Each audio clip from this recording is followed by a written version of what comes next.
air sign, Aquarius, Gemini, and Libra. Kumusta po kayo guys? Okay, so air sign, maraming salamat po sa walang sawang pagsubaybay sa ating mga reading. And kung kayo ay bago pa lang sa ating channel, mag-subscribe na po kayo guys. And i-click mo na rin yung ating notification bell para lagi po kayo guys updated sa ating mga bagong upload. So tignan natin, ano ba ang inyong gabay? Air sign, Aquarius, Gemini, and Libra. Gabay po ni air sign. Air sign. So guys, meron po tayong King of Pentacles. Reverse kasi natin siya nakuha, no? So meron na akong nakita rito na mabagal na energy, pero parang minamadali. Oo, merong nagmamadali. Tignan pa natin. Air sign. Meron po tayong Temperance in reverse pa rin. So, I think yung iba sa inyo, sure ka na sa mga planong gagawin mo. Hindi na yung para magdalawang isip ka pa. Yan ang nakikita ko sa inyo. Tignan pa natin.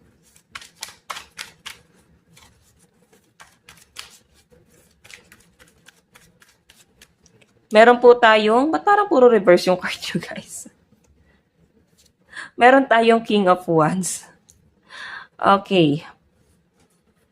So, puro reverse yan, guys. So, guys, no, inano ko lang siya. Ginanto ko lang siya.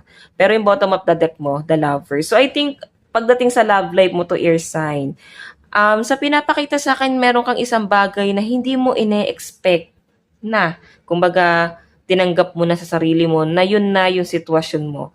Tinanggap mo na sa sarili mo na ito na yung gusto mong mangyari, ito na yung desisyon mo. Pero nakikita ko rito, air sign, nagbabago yung pananaw mo. Two of Cups. The Lovers, nagmahal ka na ulit. Or nagmahal ka ulit ngayon. Okay, maaaring tinanggap mo na sa sarili mo na mag-isa ka na lang. Or hindi mo na ipipressure yung sarili mo na magmadali sa love life mo. Meron kasi isang tao rito, guys, mahal ka niya, pero I think wala siyang lakas ng loob. Kaya siya naka-reverse, no? Wala siyang lakas ng loob na ilaban itong relationship na to kasi baka may mga nagpipigil. Okay? So, tingnan natin. Ano po itong King of Pentacles?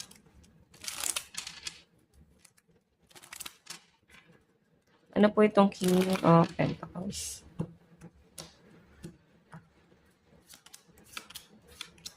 So, kung makita nyo guys, may communication, pero 7 of flower, tago yung communication. Maaaring limitado yung galaw nyong dalawa. Parang meron kayong tinatago, ganyan.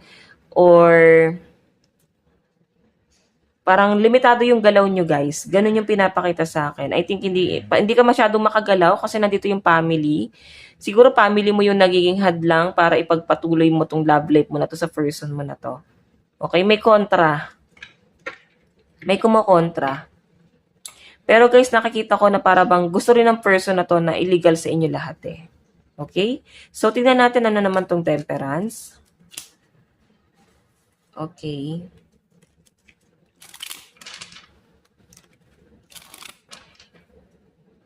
Ano po itong Temperance?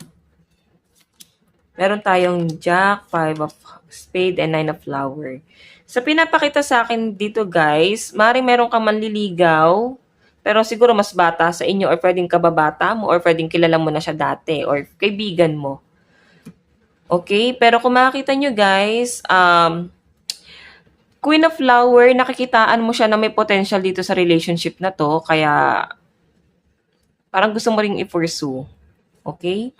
Ayun, manliligaw kasi to guys. So, actually, itong reading na to parang patungkol sa love life mo. Okay? Or pwedeng meron ka tinitingnan dito. Or pwedeng may bagong pag-ibig na dumarating talaga sa inyo, guys. Actually, kilala mo siya eh. Kaibigan mo, oh. Yun nga lang, guys. Parang may conflict sa inyo. Oo, parang lagi ka may pag-a-adjust na ginagawa. Or pwedeng siya, may pag-a-adjust siyang ginagawa. So, tingnan natin, ano ba tong King of Wands? Ano po itong King of Wands?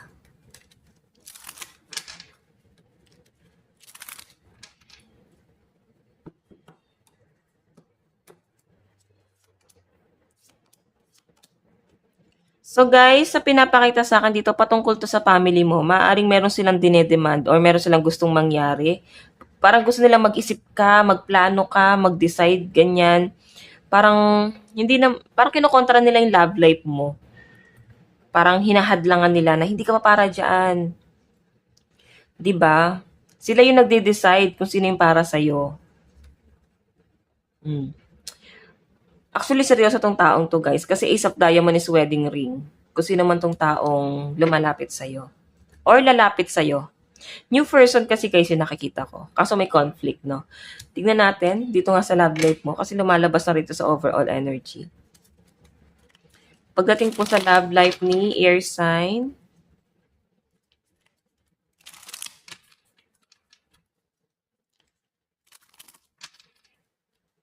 love life naman po ni air sign,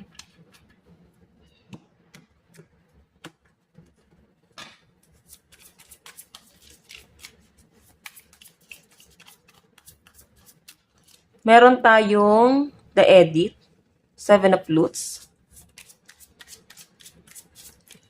Meron tayong the lovers. Meron tayong the producer plan.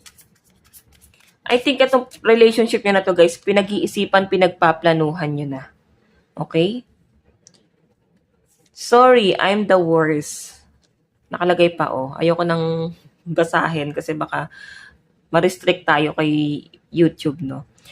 I think may kasalanan sa inyo tong taong to or pwedeng meron siyang doubt dati na parang hindi niya pinursue. Kung kilala mo na siya, para bang nagsisisi siya na parang hindi niya daw nilaban dati yung relationship niyo. Ngayon siya guys nakakapag-isip.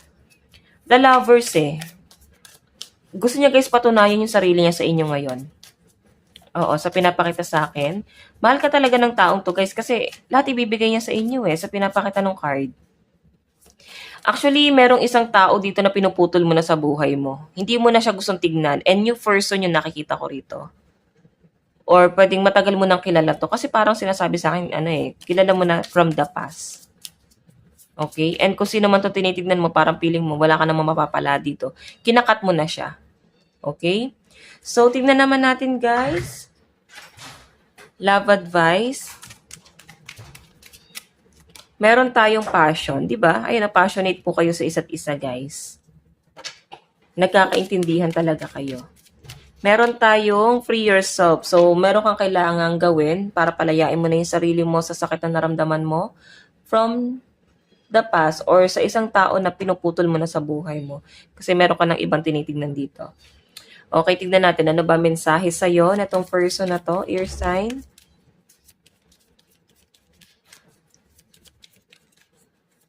Maring hindi pa kayang palayain kasi nararamdaman dito na may pagmamahal pa. Okay. Mensahe sa'yo ng person mo, air sign. Meron tayong, I feel you even though we are apart. So, I think nararamdaman niya pa rin yung presensya mo na may chance pa na maayos. Ramdam na ramdam ka pa rin niya dito, guys. Maring binibigyan mo pa rin siya ng chance na may mabago sa kanya. Advice.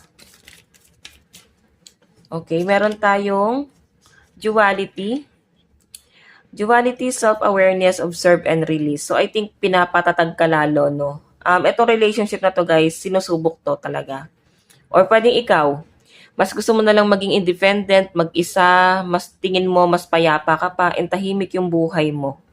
Okay? Meron kang kapayapaan para sa sarili mo. Sa pinapakita sa akin, guys. Okay? So guys, ang lucky number mo is 23 and 32. Ito lang naman ang inyong reading hanggang sa muli. God bless and love you all. Thank you!